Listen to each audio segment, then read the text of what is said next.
नमस्ते साथियों, मैं Kavita Totla, lecturer in Hindi, government of Rajasthan.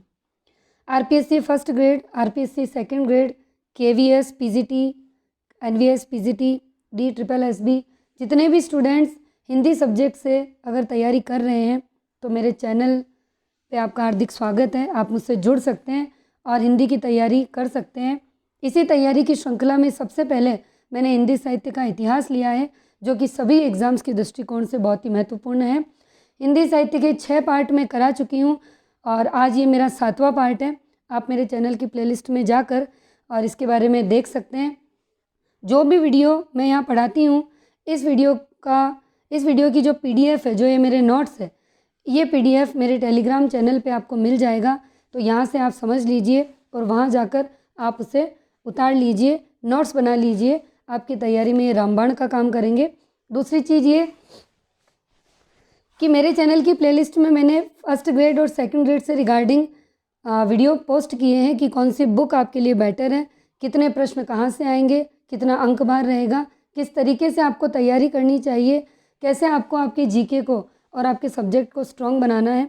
क्योंकि मैंने भी अभी फर्स्ट ग्रेड से सिलेक्शन लिया है और जो रणनीतियाँ मैंने अपनाई है उन्हीं को मैंने मेरे इस चैनल पे बताया हुआ है। तो अगर आप मेरे वीडियो पे या मेरे चैनल पे पहली बार आए हैं तो आप चैनल को सब्सक्राइब करें, और अगर प्लेलिस्ट आपने नहीं देखी है तो आप उसे जाकर देखें। वहाँ आपको पूरी रणनीति मिल जाएगी कि किस तरीके से आपको आरपीएससी फर्स्ट ग्रेड और आरपीएससी सेकंड ग्रेड की तैयारी करनी चाहिए।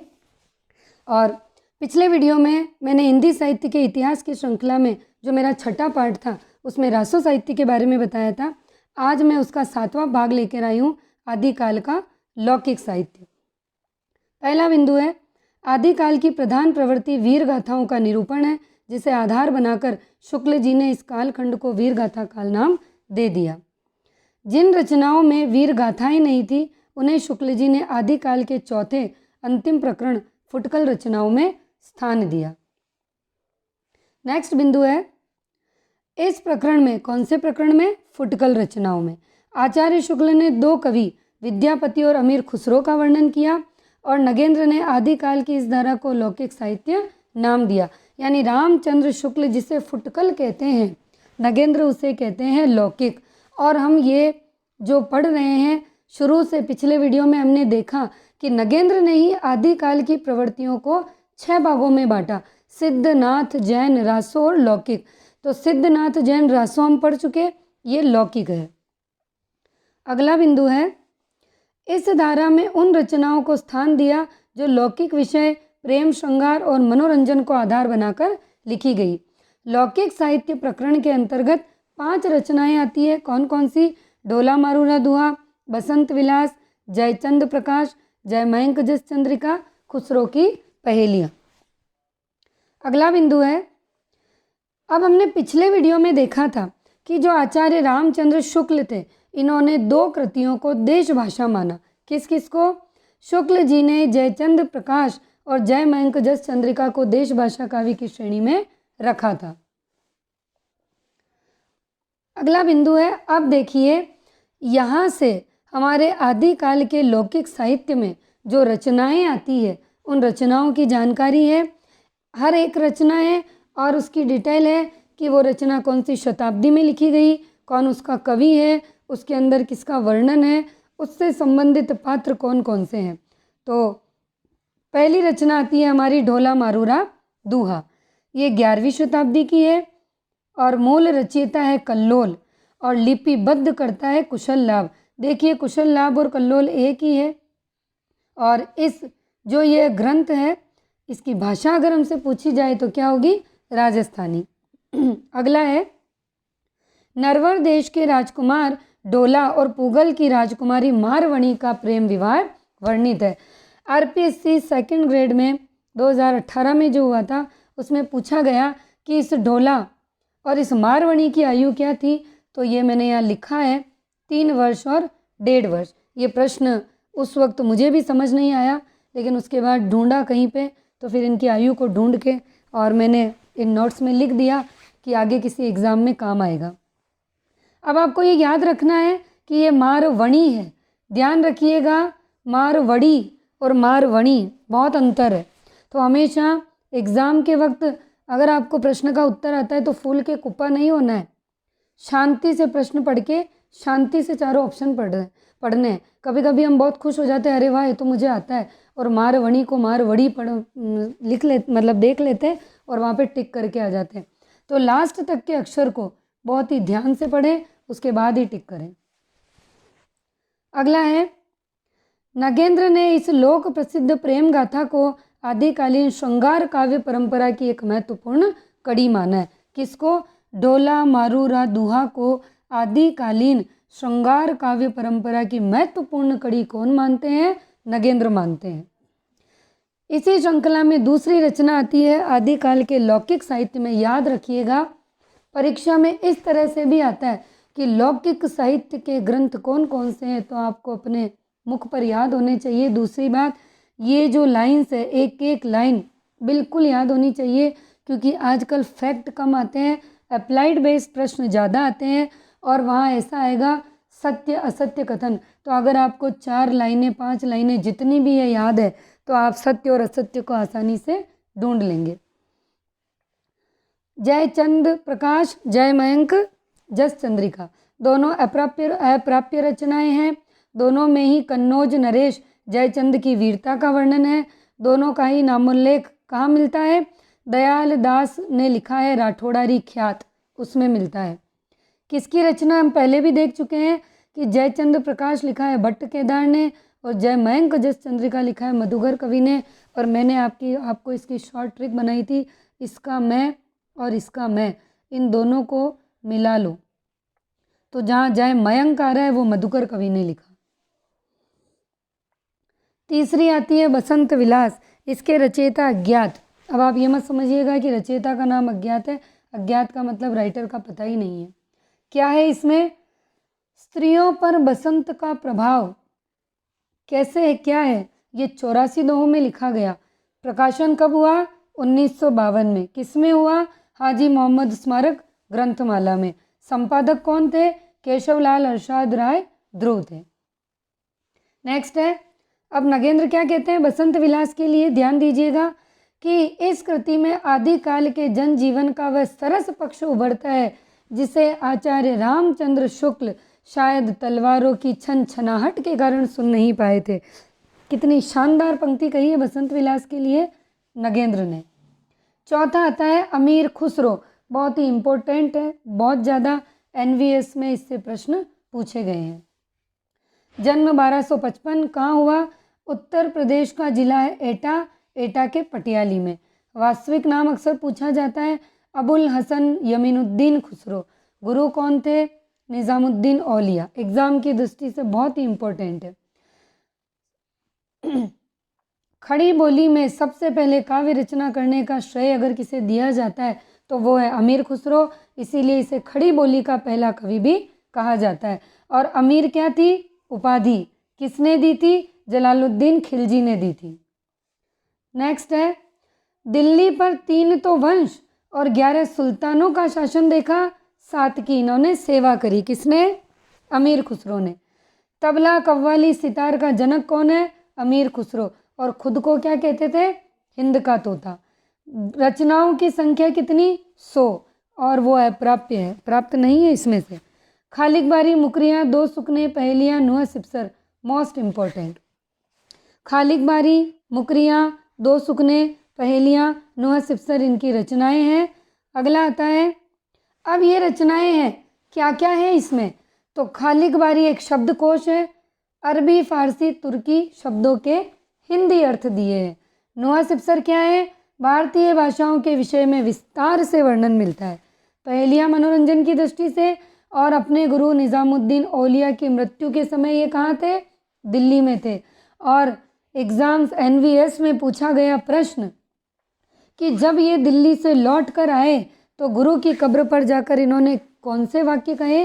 गोरी सोवे सेज पर मुख पर डारे केस, चल खुसरो घर आपने रेन भई चहु देश। अगला आता है, और इतना कहकर इन्होंने अपने प्राण त्याग दिए। फारसी के अच्छे आलिम और अपने समय के नामी कवि थे।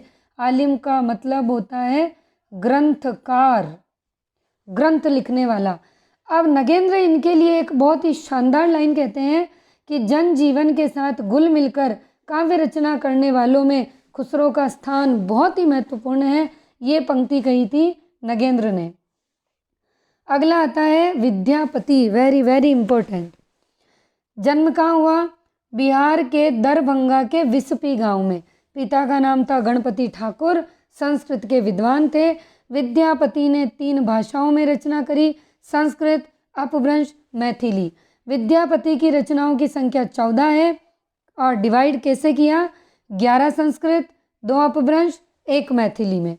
अब जो आगे लाइन्स आ रही है बहुत ही इंपॉर्टेंट है, आपको याद होनी चाहिए कौन सी भाषा संस्कृत की है, कौन सी अपभ्रंश की है, कौन सी मैथिली की है। तो नेक्स्ट आती है पुरुष परीक्षा, शैव सर्वस्व स्वार, लिखनावली, भू परिक्रमा, गंगा वाक्यावली। ये संस्कृत की रचना है। कीर्ति लता, कीर्ति पताका अपभ्रंश की है और विद्यापति पदावली मैथिली की है, मोस्ट है। एक लाइन बहुत इम्पोर्टेंट है क्योंकि एकमात्र कवि जिसके लिए ये कहा गया कि विद्यापति आदिकाल और भक्ति काल के संधि कवि माने जाते हैं। तो ये आपको याद रखना है कैसे माने जाते हैं। समय की दृष्टि से विद्यापति कौन से थे? भक्ति काल, और रचना प्रवृत्ति की दृष्टि से आदिकाल। बहुत इंपॉर्टेंट लाइन है, उल्टा सीधा मत कीजिएगा। समय की दृष्टि से देखा जाए भक्ति काल में आएंगे, रचना की दृष्टि से देखा जाए आदिकाल में आएंगे। नेक्स्ट आएगा विद्यापति को। अब देखिए विद्यापति को बहुत सारी उपाधियां मिली है। ये आपके एग्ज़ाम में पूछा जा सकता है कौन सी नहीं है, तो आपको सारी उपाधियां याद होगी तो आप एक जो नहीं है उसको निकाल लेंगे। कवि शेखर, कवि रंजन, कवि कंठहार, खेलन कवि, नव कवि शेखर, अभिनव जयदेव, हिंदी का जयदेव, पंचानन और दशावधान, ये इनके नाम थे, ये इनकी उपमाएं थी, इनकी उपाधियां थी। नेक्स्ट है विद्यापति किस मत को मानते थे? शैव। विद्यापति को मिथिला और बंगाल दोनों के निवासी अपना अपना कवि मानते थे और चैतन्य महाप्रभु विद्यापति को गाते गाते मूर्छित हो जाते थे। विद्यापति भक्त थे या श्रृंगारी, यह एक विवादित विषय है। विद्यापति ने जिस रूप में राधा कृष्ण का वर्णन किया वह उनके भक्त होने पर एक प्रश्न चिन्ह लगाता है। और अब आगे आपको ये याद रखना है कौन से कवि भक्त मानते हैं, कौन से कवि इन्हें श्रृंगारी मानते हैं। ठीक है। बाबू ब्रजनंदन सहाय, बाबू श्याम सुंदर लाल विद्यापति को भक्त मानते हैं। नाम अच्छे से याद रखिएगा लास्ट तक। देखो एक बाबू श्याम सुंदर दास भी आता है, यहाँ श्याम सुंदर लाल लिखा है। तो एग्ज़ाम में हम गड़बड़ यही करते हैं कि ऑप्शन में आगे का पढ़ा बाबू श्याम सुंदर और टिक कर दिया, पीछे दास है कि लाल है हमें पता ही नहीं है। तो प्रश्न अच्छे से पढ़ें और आंसर के ऑप्शंस बहुत बारीकी से पढ़ें, यही सफलता का राज है। क्योंकि आधे बच्चे जो मेहनत करते हैं ना, मेहनत तो बहुत ज़्यादा करते हैं पर उनको पेपर देना नहीं आता, एग्ज़ाम हॉल में प्रश्न पढ़ना नहीं आता, ऑप्शन पढ़ना नहीं आता। तो जितनी तैयारी करते हो उतनी ही तैयारी के साथ एग्ज़ाम हॉल में प्रश्नों के उत्तर देना सीखें। अब देखिए ये तो भक्त मानते थे। डॉक्टर ग्रियर्सन, नागेंद्र नाथ गुप्त, जनार्दन मिश्र विद्यापति पदावली में रहस्यवाद की व्याप्ति मानते हैं। अब इनको श्रृंगारी किस किस ने माना? तो मैंने ट्रिक बनाई है राम राम हर, इसीलिए बनाई कि श्रृंगारी की ट्रिक याद रख लो, बाकी जो बचे वो भक्त में आ जाएंगे। तो राम से रामचंद्र शुक्ल, दूसरा राम राम कुमार वर्मा, और ये तीसरा है राम वृक्ष बेनीपुरी, हर से हर प्रसाद शास्त्री। तो यानी इन्होंने इसे श्रृंगारी कवि माना है। आचार्य शुक्ल ने अब क्या कहा इनके लिए, विद्यापति के लिए? उन्होंने इन पदों की रचना श्रृंगार काव्य की दृष्टि से की है, भक्ति के रूप में नहीं। विद्यापति को कृष्ण भक्तों की परंपरा में नहीं समझना चाहिए। याद रखिएगा ये जो न है ना बहुत इम्पोर्टेंट है, हम खा जाते हैं इस न को, इसीलिए एग्ज़ाम में प्रश्न गलत हो जाता है। क्योंकि जब हम पढ़ते हैं ना तो न को पढ़ना भूल जाते हैं। अब जब इसको पढ़ लिया तो अर्थ का अनर्थ हो गया, इसीलिए बहुत ध्यान से पढ़ें, बहुत ध्यान से याद करें। विद्यापति को श्रृंगारिक मानने वाले विद्वानों से सहमति व्यक्त करते हुए शुक्ल क्या कहते हैं कि आध्यात्मिक रंग के चश्मे आजकल बहुत सस्ते हो गए, इन्हें चढ़ाकर जैसे कुछ लोगों ने गीत गोविंद के पदों में आध्यात्मिक संकेत बताया, वैसे ही विद्यापति के इन पदों को भी। अब राम कुमार वर्मा क्या कहते हैं, तो एक ट्रिक बनाई कि राम कुमार, कुमार जो है ये खुद कुमार, और कुमार क्या करता है, प्रेम करता है, क्योंकि कुमार क्या होता है, वयस्क होता है। कुमार क्या होता है, वयस्क होता है ना, तो कुमार क्या करेगा, प्रेम ही करेगा।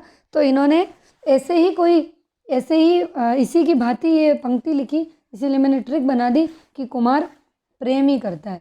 अब क्या लिखा इन्होंने, विद्यापति के बाह्य संसार में भगवत भजन कहाँ, जिस वय संधि में इससे संधि कहाँ, सद्य स्नाता में ईश्वर से नाता कहाँ, अभिसार में भक्ति सार कहाँ, उनकी कविता विलास की सामग्री है, भक्ति का साधन नहीं है।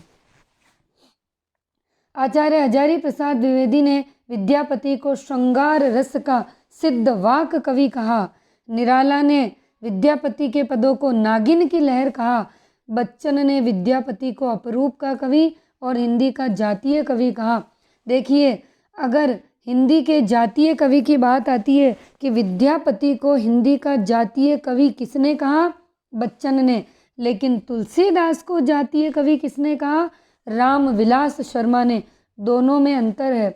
प्रश्न बहुत ध्यान से पढ़ना है कि हिंदी का जातीय कवि विद्यापति मानते हैं बच्चन को, और रामविलास शर्मा ने तुलसीदास को जातीय कवि बताया। नेक्स्ट है, बच्चन सिंह विद्यापति को हिंदी का पहला कवि भी मानते हैं। कैसे, क्योंकि देश भाषा में लिखी जो पहली रचना है विद्यापति की पदावली है, अतः हिंदी के पहले कवि विद्यापति ही ठहरते हैं। आचार्य हजारी प्रसाद द्विवेदी के अनुसार पूर्वी प्रदेशों में यह पुस्तक, कौन सी पुस्तक, विद्यापति पदावली, धर्म ग्रंथ की महिमा पा सकती है। विद्यापति ने कीर्ति लता की रचना में कीर्ति सिंह का वर्णन, ये प्रत्यर्थ का मतलब होता है वर्णन, और विद्यापति पदावली में स्वंत सुखाय और शिव सिंह लिखमा देवी का वर्णन किया, यानी प्रत्यर्थ का मतलब होता है वर्णन करना। अगली बहुत ही इंपॉर्टेंट लाइन है कि कीर्ति लता की एक प्रति पंडित हर प्रसाद शास्त्री को नेपाल के राजकीय पुस्तकालय से प्राप्त हुई है, और कीर्ति लता की रचना भृंग भृंगी संवाद योजना के आधार पर की, और खुद विद्यापति ने, कवि ने यानी खुद विद्यापति ने अपनी इस रचना को क्या कहा, कहानी। किस रचना को, कीर्ति लता को। तो ये आपको याद रखना है कि अपनी रचना को कहानी किसने कहा, खुद विद्यापति ने, और रचना कौन सी थी, कीर्ति लता। अब है कीर्ति लता में मिथिला नरेश कीर्ति सिंह की वीरता का वर्णन 4 पल्लवों में किया गया, यानी 4 पल्लव है।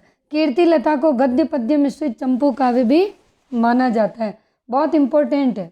अक्सर पूछा जाता है कि विद्यापति की किस रचना को गद्य पद्य मिश्रित चंपू काव्य की श्रेणी में रखा जाता है, कीर्ति लता को। अब कीर्ति पता का क्या है, शिव सिंह की गुण ग्राह्यता और उदारता है का वर्णन उसमें है। विद्यापति को हिंदी का आदि गीतकार, हिंदी गीति काव्य परंपरा का प्रवर्तक, हिंदी कृष्ण काव्य परंपरा का प्रवर्तक माना जाता है। और अब जो आपके सामने लाइन आ रही है बहुत इम्पोर्टेंट है कि sir George Grierson, modern vernacular literature of Hindustan के रचयिता, इन्होंने क्या कहा इसके लिए, मैथिली भाषा के मागधी अपभ्रंश से विकसित होने के कारण पदावली को हिंदी साहित्य में स्थान नहीं दिया। यानी विद्यापति ने जो पदावली लिखी उसे हिंदी में स्थान नहीं देते हैं, कौन, ग्रियर्सन। लेकिन अब देखिएगा आगे ही रामचंद्र शुक्ल क्या कहेंगे, बिल्कुल इनके विरोध में कहेंगे कि ये जो पदावली है ये हिंदी में आती है। ग्रियर्सन ने मना कर दिया, क्यों किया, क्योंकि वो मागधी अपभ्रंश से मानते हैं। पर यहाँ रामचंद्र शुक्ल ने पदावली को हिंदी की रचना माना। क्या लिखते हैं वो, जिस प्रकार हिंदी साहित्य बीसल देव रासों पर अपना अधिकार रखता है, उसी प्रकार विद्यापति भी पदावली पर अपना क्या रखते हैं, अधिकार रखते हैं। तो ये आपको याद रखना है। और ये आदिकाल का हमारा पार्ट चल रहा था, जिसमें नगेंद्र ने 6 हिस्सों में इसे डिवाइड किया था, सिद्ध, नाथ, जैन, रासो, लौकिक, गद्य। तो आज हमने ये यहाँ पर लौकिक साहित्य हो गया। अब आदिकाल का एक चैप्टर और है, गद्य साहित्य। उसके बाद आदिकाल खत्म है और हम भक्ति काल में प्रवेश कर जाएंगे। सबसे पहले हमने इसमें हिंदी साहित्य इतिहास की लेखन पद्धतियाँ देखी थी, फिर काल विभाजन, नामकरण, फिर उसके बाद आदिकाल। अब आदिकाल का इसके बाद एक वीडियो और आएगा, एक लास्ट चैप्टर बचा है गद्य साहित्य, फिर उसके बाद हम भक्ति काल करेंगे। तो अगर आप इस चैनल पे नए हैं तो आरपीएससी एग्ज़ाम्स, एनवीएस और केवीएस की तैयारी कर रहे हैं तो आप इसे सब्सक्राइब करें, बेल आइकन को प्रेस करें और प्लेलिस्ट में जाकर आप इससे संबंधित सारे वीडियो को देख सकते हैं। तो अगले चैप्टर में हम आदिकाल का लास्ट चैप्टर करेंगे। आज के चैप्टर में इतना ही। धन्यवाद।